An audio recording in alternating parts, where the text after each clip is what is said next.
Welcome back to the Thursday evening Cowboy Fashion Report. Today I've got on another extravagant pearl snap shirt. No, pearl snaps.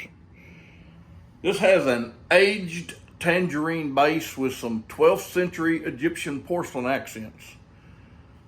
Lovely spring fashion. Today I thought we might talk about some different ways to carry your rope when you saddle. I've got my saddle here in the living room because I had to get a distressed look on it. I've had some people on the internet saying it looking too new at some of the pictures I took 3 years ago. So I wanted to get some sweat and dirt and rub in the seat and the stirrup leathers.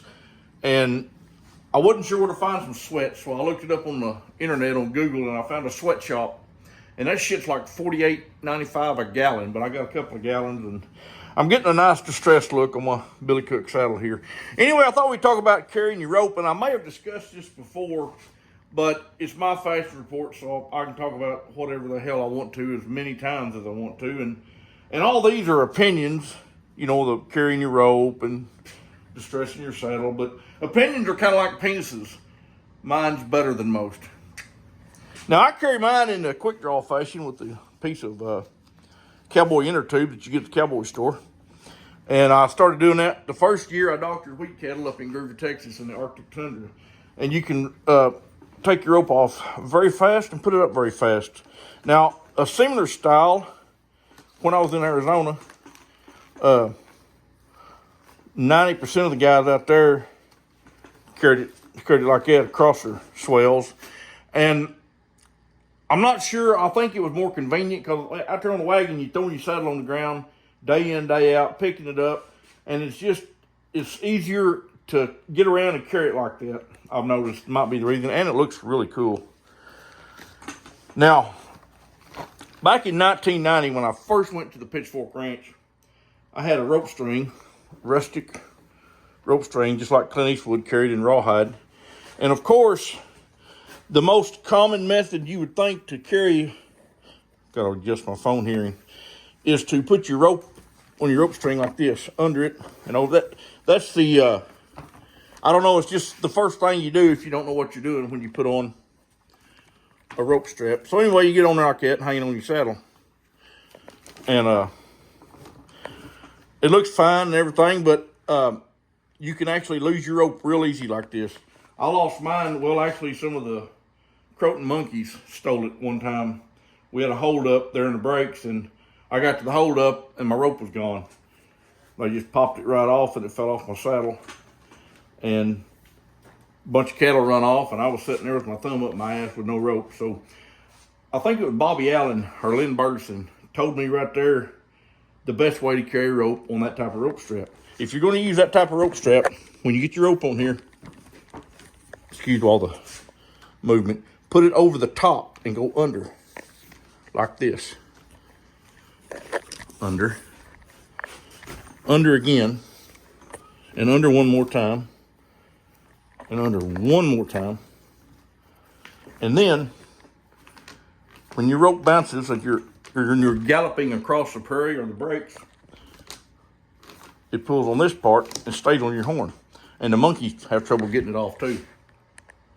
And those of you that never heard of the Croton monkey, this is a real thing. They may be gone now because they had a bad fire a few years ago. It pretty much scorched the earth down there in the breaks. But before that, they was there. And the story I heard that back in the 20s or the 40s, there was a circus caravan, came out of California. Of course, back then, they had a few motorized vehicles, but most of them were pulled by wild Mustang, oxen, and trail elephants. And they had like 40 or 50 wagons with all their equipment and livestock, monkeys, trained chickens, dogs, cats, midgets, hairy women, all the things that circus performers carry with them when they're traveling from California east to other circus places. So they had a bad wreck right off the Caprock there east of Dickens, Texas. And turns out they had a couple of bull elephants pulling the wagon with these monkeys. They're about half wild monkeys. They were in the process of training them. And up in front of these was a wagon full of trained chickens. And there was a female elephant pulling these trained chickens, and the female elephant was in heat. It's not a good situation. One of these bull elephants got rogue, broke the harness off of the monkey wagon, run plumb through the chicken wagon, crushed it, killed some of the best trained chickens that was ever in the circus back then. That's what I've heard. And mounted this female elephant that was in heat right there on the dirt trail below the cap rock. There was trained chickens doing tricks all over the place. They were up on top of windmills. They were on mesquite trees. The monkeys all ran southeast, and they hit Croton Creek and located down there in the brush and raised monkey families for years and years. And if you ever got lost on a drive, boy, they'd get you. I mean, it was dangerous. And they would help you get lost on the drive. Sometimes they'd get behind you and go to whooping like a real cowboy. And, back then, a guy like me, we was wanting to mother up pretty bad on the drive. And they almost got me a time or two. It's a serious deal. They had untie wild cattle, steal your rope, get you turned around, make fun of you. They'd come into camp a time or two and stole some beer. Bad deal. But like I said, I think they're all gone now. Anyway, I hope that helped with the rope strap. If you got any more questions, just watch this video again. I don't have time for phone calls. But I'll see y'all next week. Keep snapping.